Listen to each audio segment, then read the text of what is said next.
It has now been 1 week since Nancy Guthrie vanished. 7 days in the hands of her captors, and now the clock is ticking.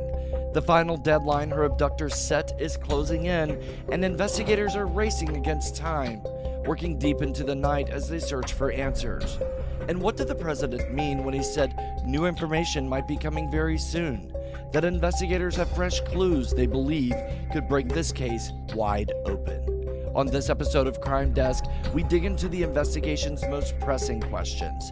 We'll look at the timeline, the evidence, and the growing tension inside the command center as time runs out. Where is Nancy Guthrie? Good evening and welcome to Crime Desk. I'm Troy Stiles. Today has been rather uneventful in the case of Nancy Guthrie, the 84-year-old mother of Savannah Guthrie, who's been missing now for 7 days. No contact with her family, only contact through the media that we know of with her abductors. It has been tense. Each day has been less and less contact with law enforcement, but more and more contact with just the situation as it unravels, and we're not exactly sure what is going on behind the scenes. Tonight I'm joined by Gigi McKelvey of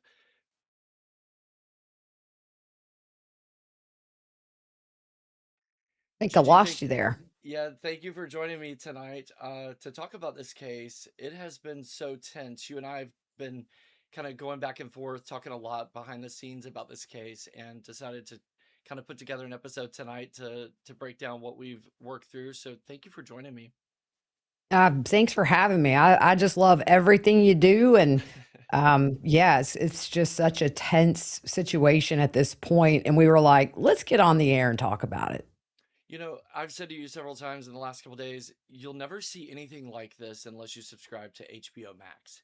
And it Yeah. literally feels like you're watching a movie, but this is real life, and it involves like one of the sweetest people that we all feel like we know. You know, we invite Savannah into our homes every day on the Today Show, and she's just this sweet, kind character, and all of her co-hosts talk about, you know, how she always shows up first for them. Of course, we've seen, you know, segments of her with her mom, and there's a lot of talk about whether or not that could have made Miss Guthrie a target. What do you think about that?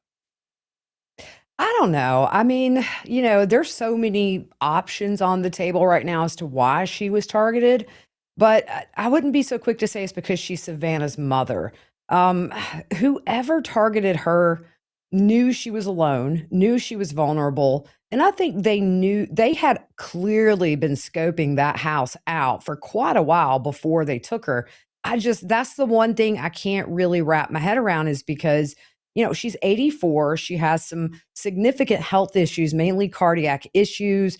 We've heard she can't walk more than 50 yards. So it's not your ideal kidnapping candidate. And I hate to say that in that way, but it's different than kidnapping somebody young because this is somebody you're going to have to take care of on a continual basis for the most part if indeed she is still with us. And we're staring down a week here in a few hours that she disappeared. So yeah, I mean, you and I have definitely tried to theorize why her, but I'm just no closer to an answer, I don't think, than anybody else following this case.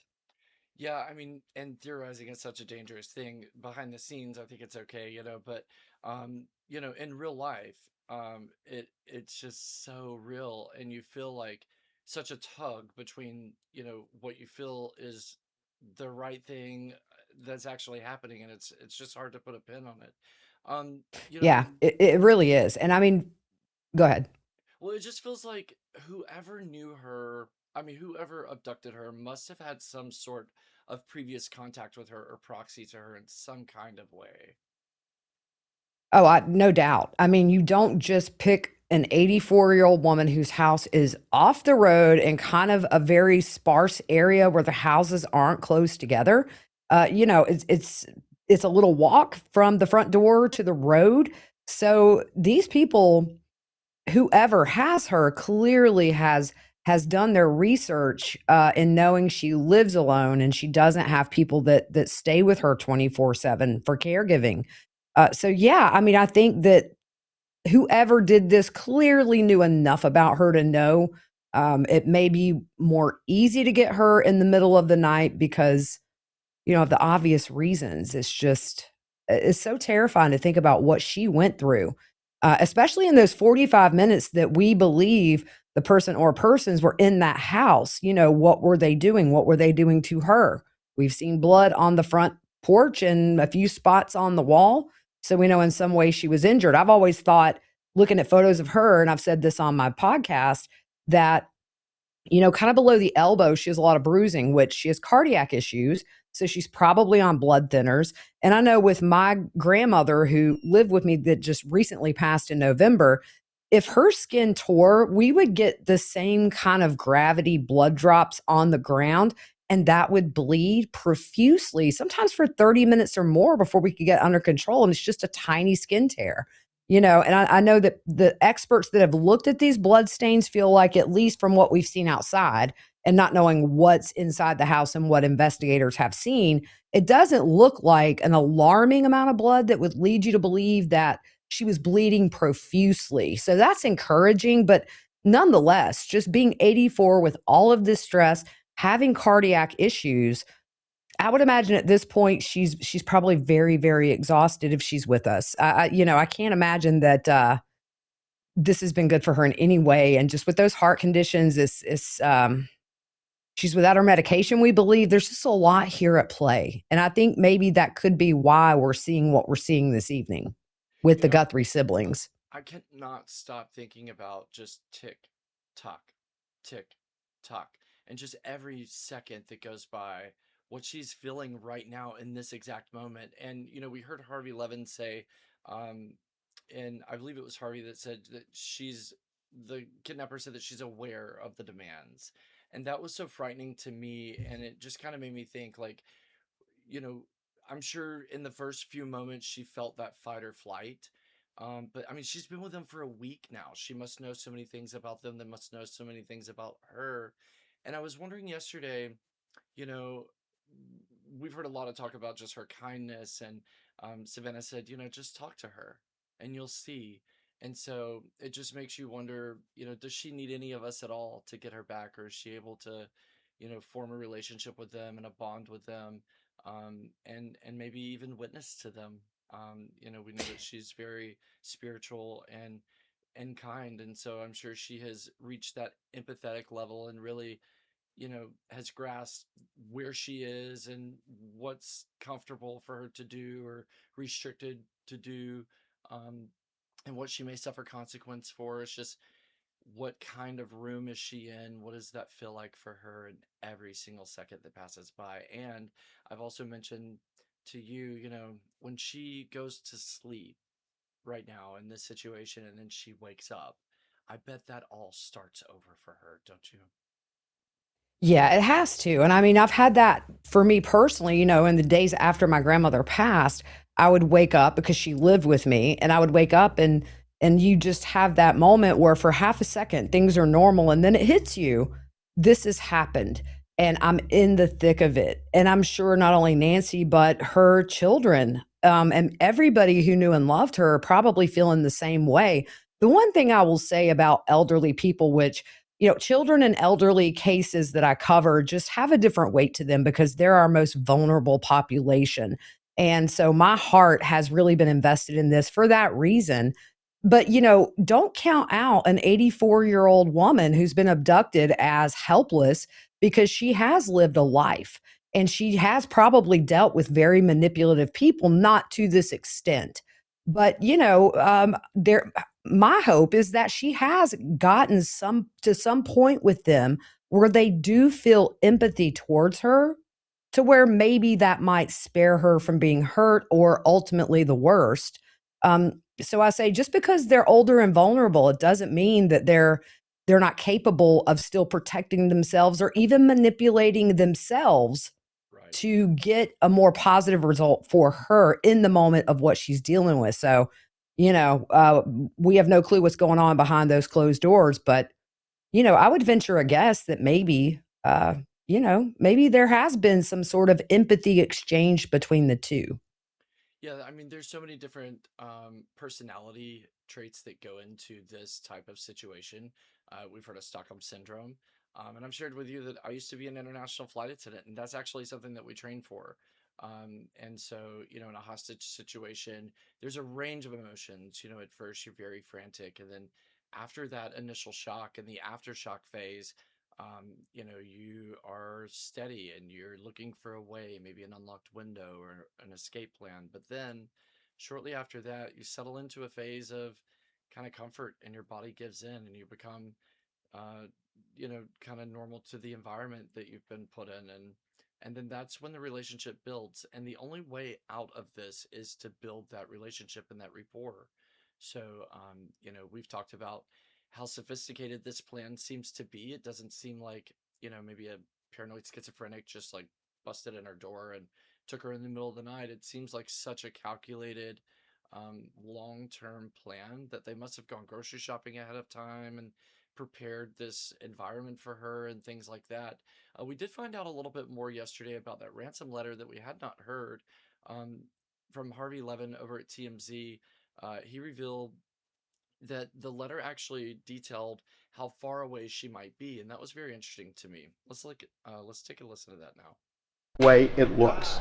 If you look, this is Tucson right here.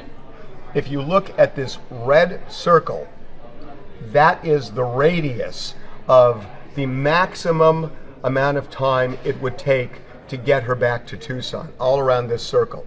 It incorporates California, Nevada, Utah, Idaho.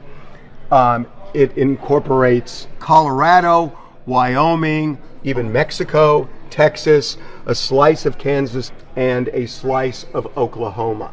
Now that's a big area for sure, but it is not the full United States. It's not the world. At least it's a defined area. And again, if the letter is legitimate, then it would seem, based on the amount of time maximum it would take to bring her back to Tucson, it's this area that I would think authorities are most interested in. And remember, they are looking for anybody who possibly has information on the whereabouts of Nancy Guthrie. So Gigi, just before coming to air tonight, we've been hearing every day, everybody has said, if this is legitimate, if this is legitimate. I think at this point we can set into stone it is, because Savannah Guthrie posted to Instagram tonight that they are willing to pay. That was huge information in this case and a big breakthrough. Really big. And, we probably know about 5% of what's actually going on behind the scenes. There's been uh, a lot of criticism with the sheriff's office and that kind of thing. And that's another conversation. But, you know, uh, it makes me really start to wonder, Troy, have they received some proof of life to get to this point? Or are we at a point where what do you have to lose? If you have the money and you pay, and this is all a hoax, well, then you won't have that hanging over your head that, well, we didn't pay, and so she's gone. And if that were my mother, I would have no hesitation if I had the money. I would do a fundraiser if I had to. That's what you do. And so I don't blame them because there is a seriousness to this. This is not the one thing, like you say, is that these investigators are taking this letter or these letters now very, very seriously. And so every time they get one, they go back to the house. So whether or not they're telling them to go look for this, look for that, they were clearly looking for something other than the camera yesterday. We saw them in the brush, we saw them with flashlights. They were just kind of doing almost grid searches. So I do think there's validity to it. And yeah, I mean, at this point, hopefully they've got some proof of life that she is okay. The only thing I just don't know about this radius is it is such a risk to have somebody who is 84 who has been kidnapped and drive them 8 hours away. And I don't think anybody went to an airport and took her anywhere on, a chartered flight or a private plane, because there's cameras everywhere. If you're in a car for hours with somebody you have kidnapped that clearly has injuries, you get pulled over for speeding, you have a little accident. It's just a whole world of trouble. So I think she is probably way closer than we think. I think she's close enough. yet far enough away. And I will tell you, it's shocking to me too, that, she could be at the far end of that radial circle, that Harvey's talking about there. But, I am working a kidnapping abduction case that I've been involved in the last year. And they took our victim across state lines, took him in his own vehicle, several hours in the middle of the night, on the interstate, abandoned his vehicle on the side of the interstate. And those are all moves that, um, that were very shocking to us, that someone would take that kind of risk. But what we learned in that case is that's the area that they were familiar with, and that's where they felt most comfortable. So, um, two different cases, of course, separate circumstances. The thing that is shocking about the video with Savannah and their willingness to pay is this was literally hundreds of millions of dollars. And, that is a lot of money, and it's such a risk to take without a proof of life, as you mentioned. So let's listen to that video from Savannah now. We received your message, and we understand. We beg you now to return our mother to us so that we can celebrate with her. This is the only way we will have peace. This is very valuable to us, and we will pay. The only way that we will have peace.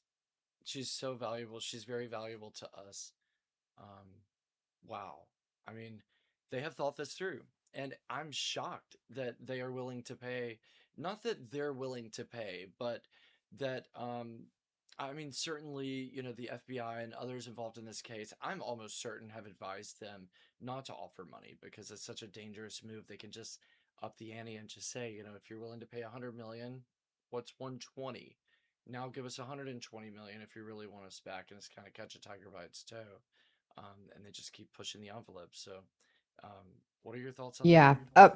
Yeah. Well, I mean, look, what do? I mean, you're backed into a corner. So these people say they have your mom. We do not know if they've offered proof of life. I would say, maybe it's a little more possible now that they have agreed to pay. I don't know that have we heard hundreds of millions though? I know it was several million. I don't know. Maybe I've missed something, but regardless, like you say, it is a risk, but what do? Do you risk your mother being killed if they're sending these notes and there is validity in these letters where investigators go to the house and this is where they say it was? Or we know the broken floodlight. We saw that on a drone yesterday. That has since been removed. So there's clearly something in that letter that causes investigators to react very, very quickly when they are received to these news stations. I think yesterday we only heard about the one. It wasn't sent to TMZ the last time I looked. But I mean, look, if like I just said, if it were my mom and I had the money, I would pay because if they don't pay and they send proof she is deceased, you're always going to question, what if I had paid? And that is a heavy burden to bear. But not to say that all this isn't going to be a heavy burden for them for the rest of their life, because I mean, they're going to have to deal with the aftermath of either a very tragic situation or, God willing, they get their mother back. She's going to be traumatized for the rest of her life. They're going to be traumatized for the rest of their life. Life as they knew it before 1 week ago, right now, will never be the same. And it's just, it's going to be a very difficult road either way. But obviously, the more positive road to take would be that she is returned, which you and I were just talking about this. How do you return her without getting caught? I think if she's alive and they do return her, they drop her in the middle of the desert in the dark where there's no cameras around and hopefully would send an email to the news station saying, hey, she's here, go get her now. But otherwise, I can't see them dropping her off at any public place or anything like that. They're not going to bring her back home. Right. So there's a lot of unknowns in this, and it is a big risk. But, when your back's against a wall, you do what you got to do, and you have to do what your heart tells you, regardless of what authorities are telling you, because they do this a lot. They've been in this situation one time, and it's now. So, But think of a how lot of dangerous. emotion led decisions, I'm sure. Think of how dangerous, U.S. government policy says we will not exchange prisoners or any kind of answer, any kind of financial demands. That is the U.S. government policy. And of course, we've heard the FBI say it's totally up to the family what they do. But if this is some sort of terrorist ring, or some type of organized criminal ring that is now, looking to do this in the United States, to citizens or to people. Think of how dangerous that is after they get, this high millions of dollars from the Guthrie family. Who's next? Yeah, and I mean that's a real possibility, but to the Guthrie family, that's the farthest thing from their mind. Their mind is get her home alive. And yeah, so I see both sides of the coin, but for me, it would never be a question. And we're a day and a half away from that last deadline. The one past, you said they're gonna get something. And you were right. The next day, I mean, you're very experienced in dealing with kidnappings because you are very enmeshed in a couple of cases, so I totally understand what you're saying. But yeah, I mean, I would do the same, but it does, on the flip side, it does kind of say, well, we can kidnap whoever we want that has, wealthy relatives, and maybe we'll get our money. So, but if that were my mom, I wouldn't care about that. I'm sure that the government or the agencies that are involved are beyond what we're aware of. So, we know that the FBI is involved. I know the Department of Homeland Security is who works human trafficking cases. They have a task force for that. So I'd be very shocked to learn if the Department of Homeland Security is not involved in this case. And I even suspect the CIA could possibly be involved in this case. That's of course not been identified by law enforcement, but it would be my suspicion that they would be. They handle hostage situations, and this is far beyond like an 8 or 9 hour standoff with a bank teller. This is a week long standoff, and so the characteristics of this are very different. In my previous training, we learned about the different personality types. You have these personality types and different set of rules on how you deal with them because it's such a tense situation. But overall, the schematics are the same. You want to build that rapport and you want to slow down time. I think that's why law enforcement has tried to develop some sort of communication strategy with them just to build that rapport and to slow down time. And the only situation where that is not a possibility is usually in terrorist situations. And so in the other personality types, it's a very erratic situation. With terrorist demands, they're very logical people. They're simply just there to do a job. And so, it's interesting to me how these demands came. The demands were very precise, they were very clear. They stated that there will be no opportunity for communication. And that's one of the characteristics of a terroristic demand is that they're not there to negotiate. The rules are very clear and very defined. And usually there are a couple of different standoffs, throughout the process. Hmm. And that if you don't meet this demand, there's an escalated consequence after that. So you're right. I did predict that we would see something on that first deadline. We don't know what the family saw or what came into KOLD, but we do know that another communication came in after that, which they did say they were not going to communicate beyond that first communication, but I certainly did expect that second one to come in, and I was waiting on that. I was surprised it didn't come in that night. It didn't come in until 11:45 the next day. Let's have a look at the timeline. Just, I mean, yesterday was a very off day. It felt like not a lot going on, and then all of a sudden, so many things just broke loose. It felt frantic, and it still, even today we've had another one of those kind of off days where things have felt very settled and slow. And then, I think this video coming out from Savannah, it kind of escalates it again. But let's have a look at the timeline for yesterday. That's the wrong slide. Let's pull the right slide. I think that might help us. And the one thing too about the ransom letter that one of the anchors at the station who saw it said that it had a different tone. It really wasn't anything, there were no new demands, there was no proof of life as far as we know. Now they could have been sent that separately, but it was more of the way she worded it was more trying to show investigators these are the same people that wrote the first one. Well, they did Just say though. reiterating, Yeah, I mean, there was some identifying information in there that pointed to it being the same author, and I believe she said the structure was very similar.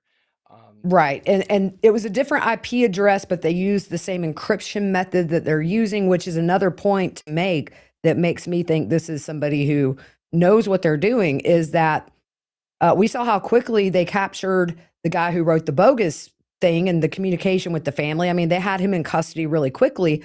I mean, there's been no arrest with this first or second letter. So this is somebody who can cover their tracks really, really well. And that's not easy to do all the time. You have to really know how to hide your IP address. So I'll just say that. I mean, and you would hope that after the first demand, that FBI would have met with KOLD and prepared their systems for the second demand to be able to trace more information under the glove. But without knowing the contents of these letters, we don't know what those identifying characters are in those letters, or even Hmm. what is submitted with them. I will say, um, I've built websites, and so with these form submission tools that you can put into your website, I do have one in my website that does allow you to put in photos and videos to include with your submission, but that's a whole nother layer of complication to get that into your site. I'm not saying KOLD can't do that or that they don't have that, but generally news sites just have, generic submission, your name and information. We did see they just kind of put in random characters for the name and the email and things like that. But now I was leaning on the side that they were actually submitting like photos or videos, or they must have seen some sort of imagery from Savannah's first message that said, we know that videos can be easily manipulated with AI. We need to see that our mother is with you and that she is okay. But now I'm not so sure if that's how those messages were submitted as well. But without knowing the contents of those, it's just so hard to tell what those characteristics might have been, or even if, I mean, I hate to say, if even if they are legit. That I've been complaining about other media saying if they're legit, but it feels very real. It feels very real. Yeah, I mean, the response we've seen by law enforcement, just every time a letter's been sent, tells me that there's something in those letters that's identifiable at that home. And we saw yesterday this search really concentrated in the backyard, and the searching that was going along the fence line and then into the brush, behind the house, where it's very, there's no way they took her out that way. So something very specific in there. You see that security camera that, unless they put it there to watch the yard, has been missed for 5 days. Oh my gosh. That stuff gets written over. I have the same camera and it gets written over in about 3 or 4 hours. It does have an SD card, but there's a lot of complaints about how the investigation started off and clearing that crime scene way too soon. And I agree, but uh, the fact that all this happened after the letter, that they rushed back and they pushed the media the furthest they've pushed them back since this began, tells me that they were on a very quick mission to validate something in that letter. And with this coming out today with the Guthrie siblings, makes me think whatever was in that letter might have been found or validated by law enforcement on scene. Yesterday, when we were watching the Fox feed on them in the backyard and the News Nation feeds, I literally was not sure if we were watching in fast forward or if we were in real time. They were pacing so fast, it felt frantic. So, It did. we know that they were looking for something, and I cannot believe. I mean, I'm not one to criticize law enforcement, especially publicly. And of course, we don't know what's going on behind the scenes, but we do know that the scene has been secured now 3 times. And that is just something I have never experienced before. And of course, it doesn't cost them really anything except, a little bit of manpower to hold the scene. I mean, at this point, they're just wasting crime scene tape. Yeah, I mean, and also this is not like some kid broke in your car and took, something out of there. This is a home invasion with an abduction. And so for me, I was very shocked when I saw they had cleared the scene. What was it, like the next day? And then you have reporters that are walking around, and I get that's their job. I'm just saying that there's so much potential there for crime scene contamination. And the biggest rule is you never release a crime scene until you are absolutely sure you've got everything. But we've seen these subsequent visits that let us know they didn't have everything. And that's going to be a training lesson for this sheriff's office. They'll probably never see anything of this magnitude again. The biggest thing they've had before Mrs. Guthrie was Gabby Giffords getting shot there. And so they're not equipped for these big cases. I do think the FBI should come in way sooner, but you can't. I feel bad for the sheriff in a way, but at the same time, he is a sheriff. He has a job to do. And you have this 101 stuff of when you don't clear a crime scene and how you handle things and to post somebody there as security, to make sure nobody does breach that property. I mean, yeah, Well, big you and I have mistake. covered trials together, and so I mean, we both know like how easy defense attorneys can get something taken out of a trial that we are just like astonished that they would Yeah, remove and that if from these a people are case. caught and this goes to trial, you can bet one of the biggest things they're going to lay into is this crime scene was contaminated 12 hours after she was missing. And we had people on the property, on and off the property until we came back and then they re-released it. So yeah, that's going to be stuff like that is what a defense attorney, should we get an arrest is and it's not a question of me. I do think eventually whoever has her will be caught. It's just, it may not happen as quickly as we want, but I do think this will end in an arrest. And so your defense attorney is going to have a field day with some of the missteps in the early days of the investigation, of things that were done and were not done. I mean, you've got a security camera 5 days later that's taken down. I mean, that is ridiculous. So the president comes out yesterday on Air Force One and says a little bit short of "we've got this under control." Let's just have a listen to what he actually did say. President, you promised Savannah Guthrie's family the full support of federal law enforcement. FBI is now.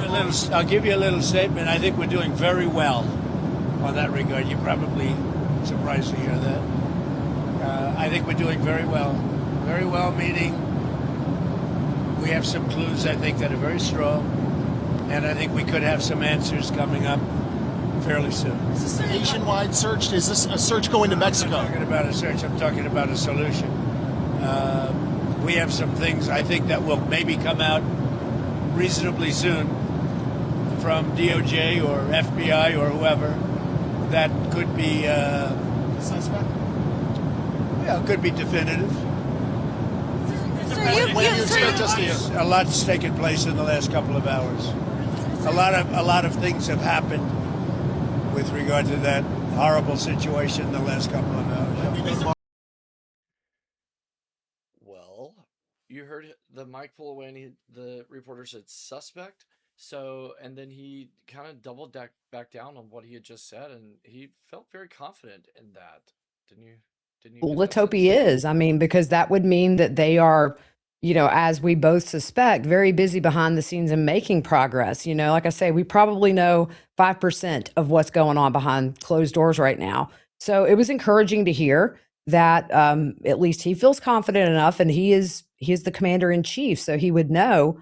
And he's also sent huge resources to Tucson to look for Mrs. Guthrie. So I'm sure he's being kept abreast of everything going on. So that gave me a little hope that that maybe you have to hear it from him and not the authorities, but clearly, according to him, there's progress being made in a big way.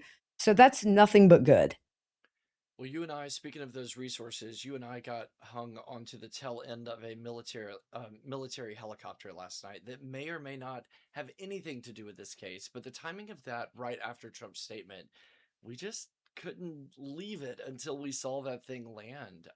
The circular patterns that it kept making. I I mean, of course, we were kind of looking around to see what could this be if it's not involved. And we saw a lot about training and exercises and things like that. But I mean, it drove in circles for 5 or 6 hours, just around and around and around.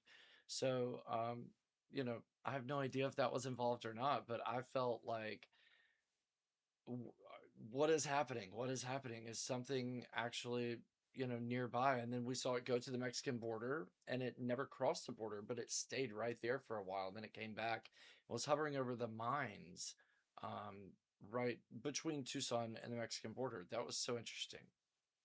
It was interesting. They are very close to the border, so it very well could have just been Border Patrol doing their normal thing because we don't really know what their normal thing is. We're looking at FlightAware, which, by the way, guys, um, Troy introduced me to WebEx last night, which is essentially where we can gather and talk to each other in real time and share files and watch videos together. And it was so much better than doing this by myself and just bouncing things off. We had a few other people in there with us, for the most part, but we found this flight that was just circling.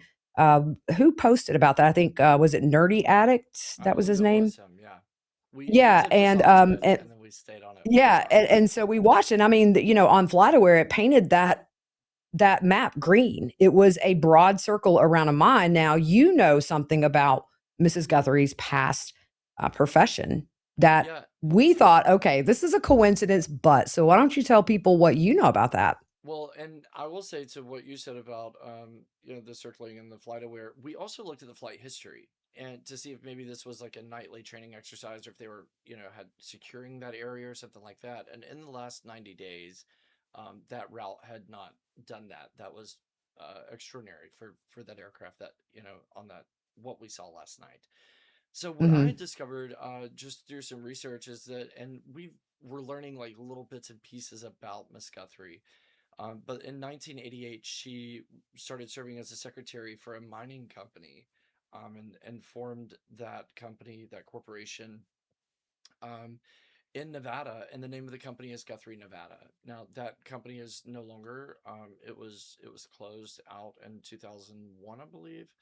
So it's Mhm. been dormant for a very long time. But I was when I was looking at my flight attendant training, the hostage scenarios, the personality types, and then getting into the terrorist stuff and feeling more so like this is a very organized crime. I was thinking, you know, it kind of went from like this sweet, frail, older lady to, okay, what was her life like? What kind of contacts must she have made? Who was she professionally and developmentally? And then also yesterday we heard about um, where she was the one of the spokespersons for Circle K and had a lot to do with their beginning of their branding. And then I also discovered about Miss Guthrie, which I thought was cool. It's kind of a connection to Savannah. That wrong slide again. That she serves on the board of the Journalism Advisory Council for the University of Arizona School of Journalism.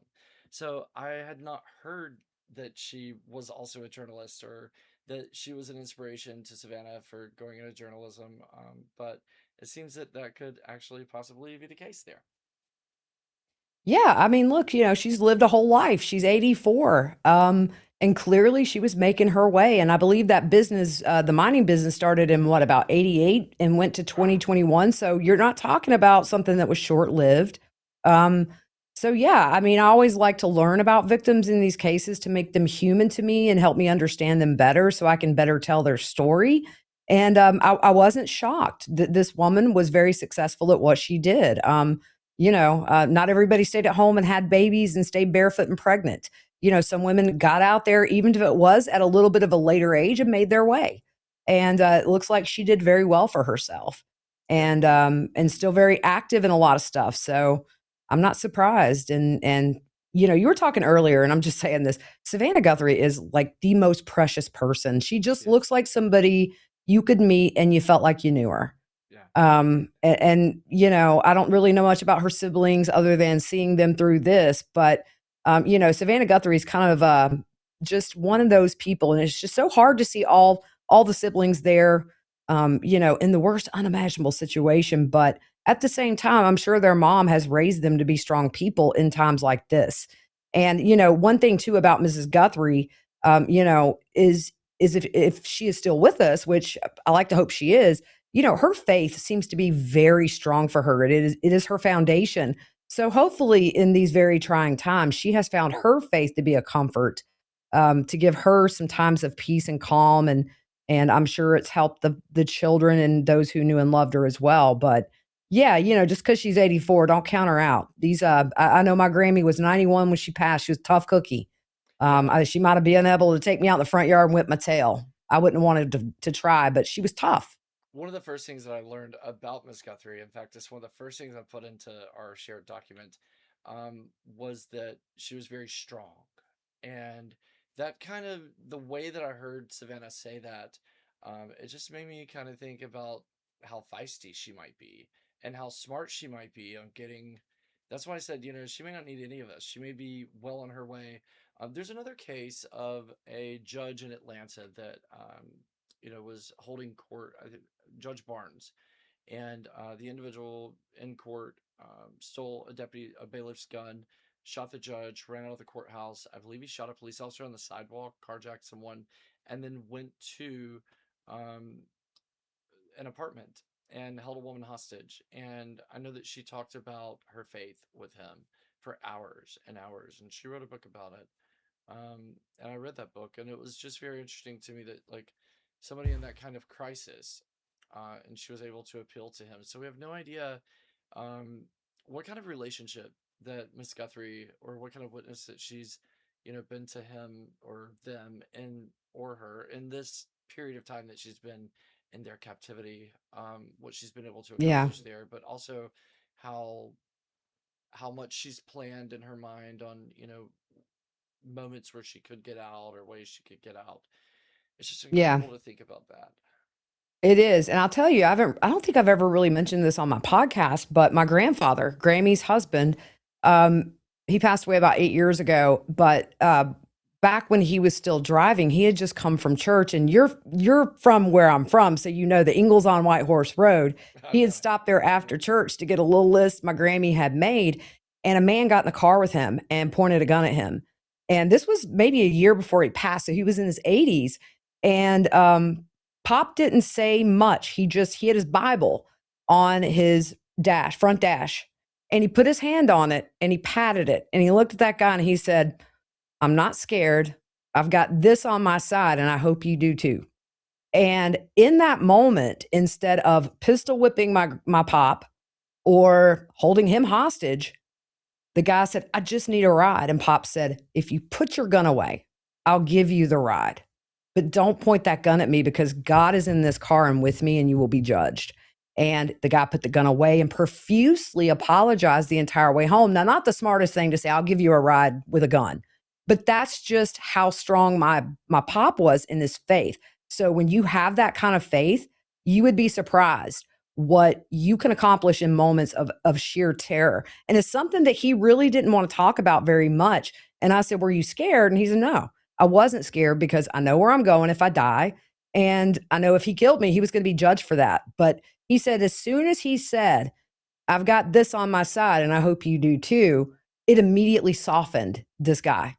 Like that, he couldn't say anything past that because maybe he was raised in church. Maybe his grandma took him to church. I mean, so you don't know what kind of connection she's possibly made with these captors that, may give her a little mercy with this deadline looming. And now that they say they're going to pay, the only thing we could hope for is that, number one, she's still alive. And number two, that she is delivered back to her family when this payment is made. That is one of the things, like, that's the best strategy to get out, is really to humanize and to find empathy. And I mean, it sounds like, we think if somebody were to kidnap us and take us or point a gun at us, that we would be frantic. But that frantic feeling, it's really just the beginning. And then you do actually settle into that. I shared with you that I'm best friends with my kidnapper in 3.5 minutes. I mean, very quickly. And you know, I give in rather quickly. And so I think people that care about people that are kind, they're probably, it's probably very easy for them to get along with someone Hmm. that has, done this to them. And hopefully the only consequence that she suffered was on the way out of that home. Hopefully since Let's then, hope. yeah, I'm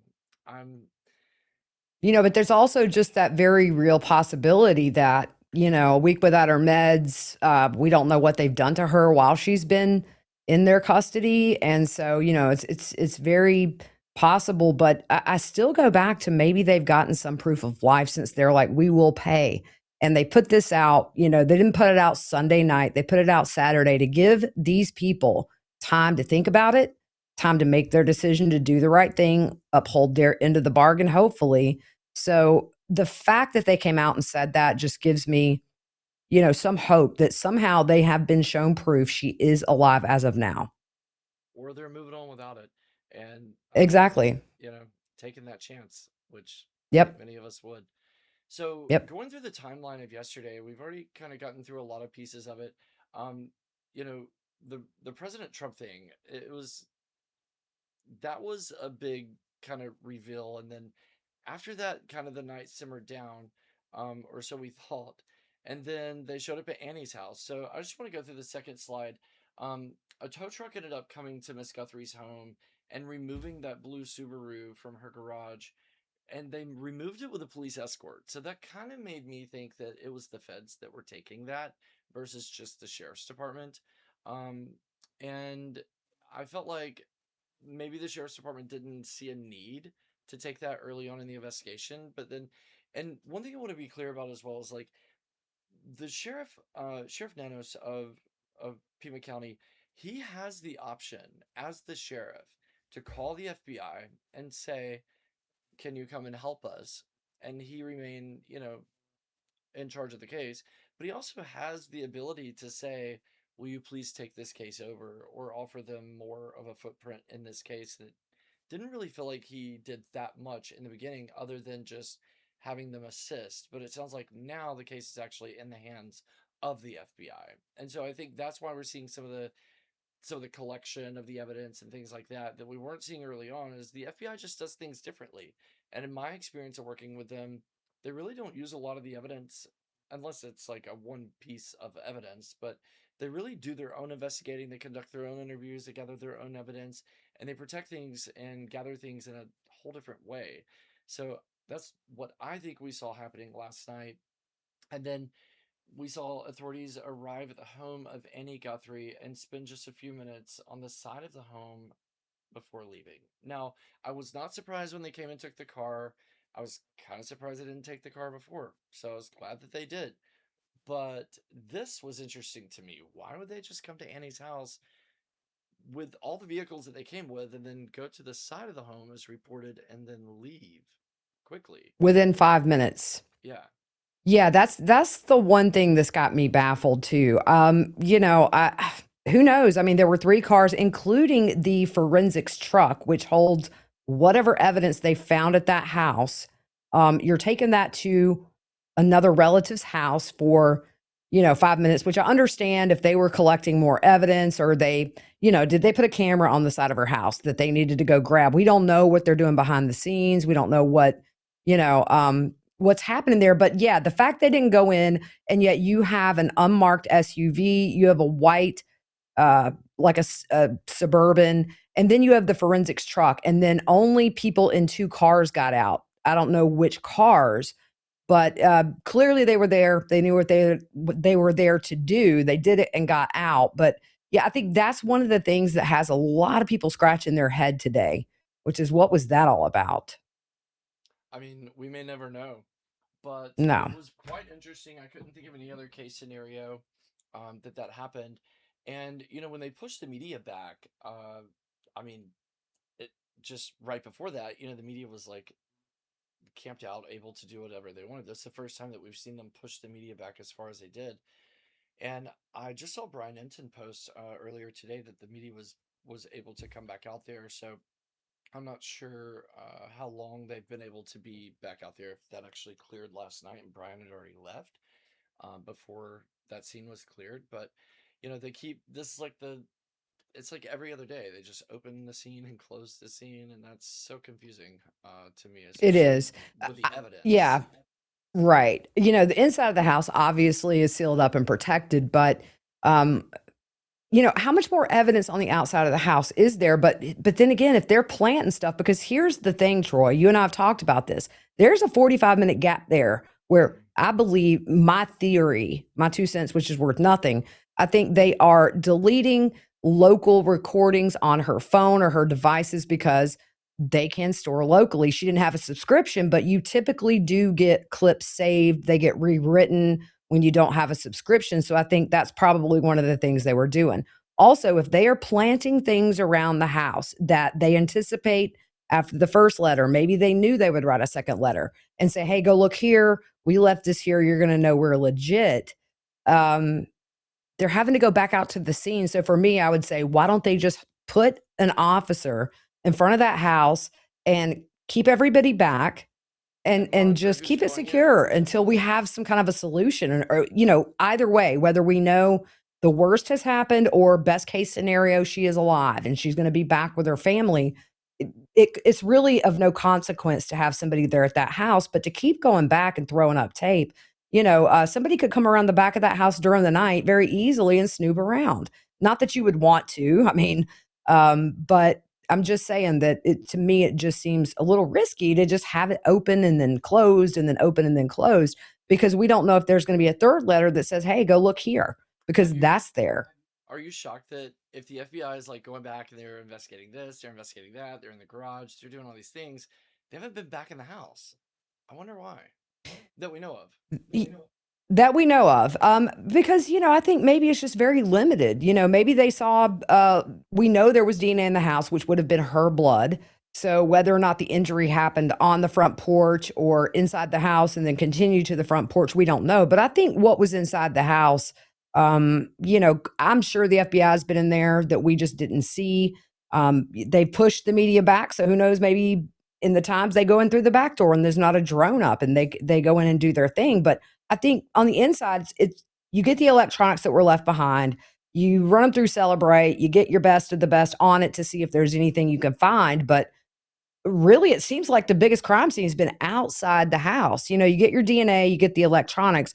If the house isn't in disarray and you don't feel like anything else happened in there, then there's probably no need. And then you don't want to be trampling through that house when you don't need to be and you don't have a purpose, because again, you risk contaminating a crime scene. So probably best with the DNA confirmation that it was her, to just let that be in there. Doesn't seem like they would have left very much in that house as far as any evidence. I'm sure they were gloved and they thought, I'm sure they thought of everything. Well, we did see them in the garage a couple days ago. They were collecting evidence there, it looked like. But yesterday, I mean, they were searching through the blades of grass. They were walking through the backyard. I was like, what Flashlights. would they be looking for? That's why I just think there was something in that letter that was validating that, hey, go look here, or in this area, you're going to find X, Y, and Z, because that makes it. You don't think?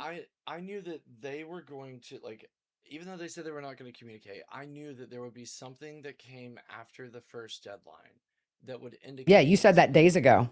Yeah, that would show that whatever the consequence was of that first deadline, because we heard that there was a consequence associated with that first deadline, and then there was a bigger consequence with the final deadline. So I thought, which well, you can must have to show some sort of proof or indication that they're still serious. They haven't like fallen off. Yeah. And the fact that they were so quick to go there after this, it was known that the second letter came through, tells me that there was something in that letter that they had to go look for. And I saw an ex-FBI agent who was on one of the shows, and it's hard I can't remember names on a good day, but even with people I know. But he said the just lost my train of thought. There it went. Whoop. What was I going to say? Okay. Yeah. I'll come back to it, but I didn't take my ADHD medicine today, so I have an excuse. We also had a long night. We were following that. We did. And just waiting to see, was everything really settled down, or were they going to swoop her up from a location that they had found? We also saw reporting today, which today has been very quiet until Savannah posted that video, but we also saw reporting today that that authorities were seen walking into the Pima County Sheriff's Department and it looked like large maps or blueprints. What do you think that was? I mean, it's the desert out there, and I've been to Arizona. I was out there for 4 weeks total, covering Lori Daybell's last 2 trials. And, so I would take day trips. First time my daughter was with me, we went to Tombstone, we went to Sedona, we went to the Grand Canyon. Then for Brandon Boudreaux's trial, I did all those things by myself. I went to the Grand Canyon. It is so flippin' dark out there, but it's also just the terrain is so rugged. And so it's not like they can just go walk through there. without getting stuck by a cactus or caught on prickly bushes or, the prickly pear. I have some actually here that I see there. So maybe they're, the thing is this: if you take what President Trump said yesterday, that they're very close, is that map sort of zeroing in on something? I feel like maybe at this point they have found something in a digital footprint that has led them to maybe a specific area. And we don't know that was a map. That could have been, the preview for the billboards they plan to put up at every single state line in the vicinity. But, we're almost a week into this investigation. And so I don't think it's out of the realm of possibility that maybe they're starting to focus on a certain area. And Harvey Levin said, and somebody else who read this letter agreed, that it does seem like whoever wrote this is very familiar with the Tucson area and knows that area very well. So, there's so much at play here. TMZ is also reporting that President Trump says that a suspect possibly is ID'd in this case. Now, we, of course, don't know if he's just kind of playing into the reporter asking suspect and then President Trump finishing his statement. But, what I suspect is that when that first letter came in, the FBI could have, gone into those KOLT systems and TMZ systems to prepare for an additional communication that came after. I also have been saying, that the kidnappers established communication. So we've been asking for communication. They've established communication, and it was very clear that they were using the media. And I've heard a lot of national media say, why are they, sending this to TMZ and the local stations? It must be local. But Gigi, we work, one of the divisions in blunt force media is to represent families and to help them get their cases into the media. And one of the first things that we do is we always put their case into the local media market. And then we contact national media and say, your local station here has already ran the story. And those are your first responders when it comes to media. So it made perfect sense to me that they would contact KOLD and then a national news source to then further the story. And when I asked at the beginning of this, do you think that Savannah Guthrie was targeted? It may not be because she's rich. It may be because of her proxy to media, and that this story would hit media in such a big way. Yeah, possibly. And the thing is this, whoever sent these letters knew that this would, of course, I'm sure both outlets consulted with law enforcement before they even mentioned they had it. But it's a smart move because not only do you get the local people involved, it went worldwide with TMZ reporting on it. And so it became a whole thing of, oh, TMZ got a copy. No, they were emailed a copy. And that's smart because, somebody like TMZ, it's not like if you watch NBC Nightly News, you're going to hear about it or whatever, or only if you have social media. You know what I'm saying? Like TMZ's reach is global. So you pick your local, you pick your national. And I think it sends a message to the family. We are not afraid to let it be known we have your mother. And we're going to let the world know we do. And I think it puts a lot of pressure on law enforcement. And it also puts a lot of pressure on the family because if we had never heard about these letters, if it was sent to the family, they may not have ever said it. And then it's just between them two to where now you've got people like us saying, well, if it's my mom, I'd pay it. So I think it's just a way for them to show they are not afraid to put out there. They have her, they want their money, and they knew it was going to be reported on. So it's strategic. And, it makes sense if you're thinking like a criminal. And at the center of all this, Mrs. Guthrie, 84 years Yeah, old, bless her heart.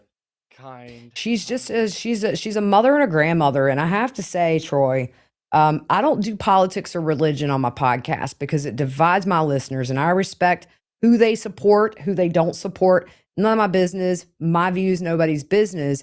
But I tell you what, to see some of the comments directed toward Mrs. Guthrie and the family that are motivated by sides is just something that is like a gut punch because, there are times where you can put all that aside and say, this is a grandmother. This is a woman who, it is probably in that phase of her life where being with her kids, being with her grandkids, that's the greatest joy she has.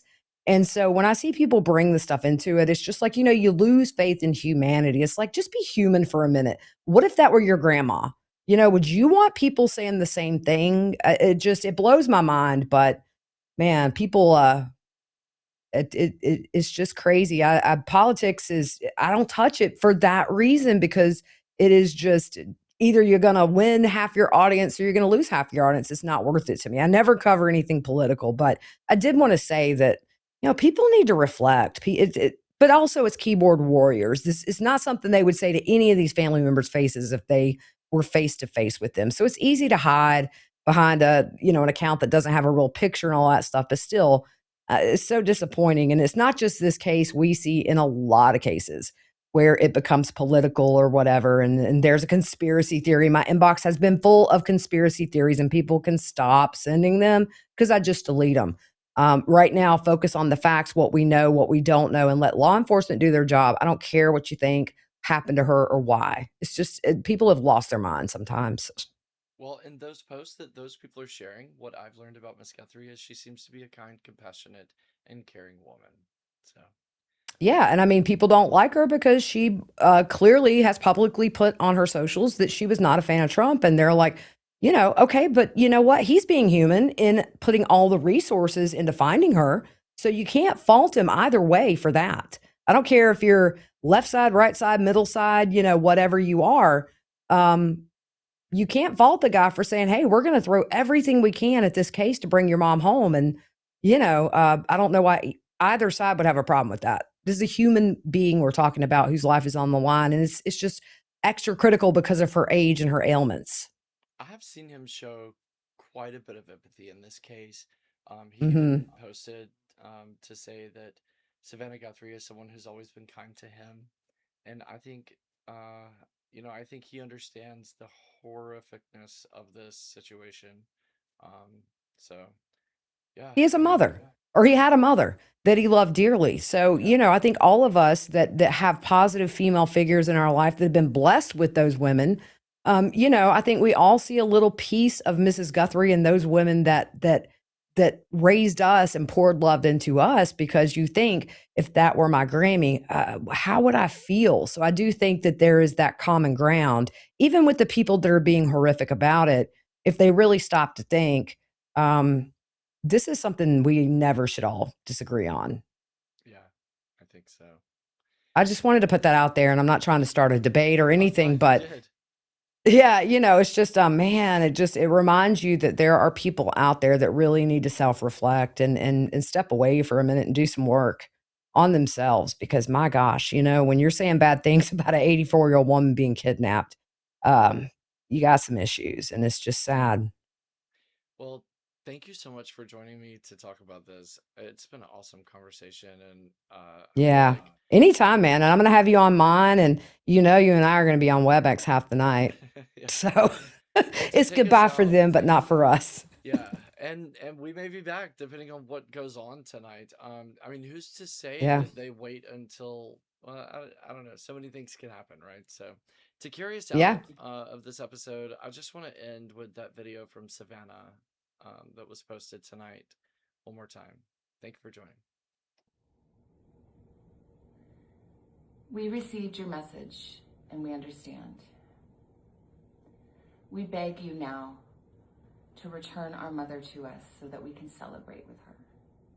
This is the only way we will have peace. This is very valuable to us, and we will pay.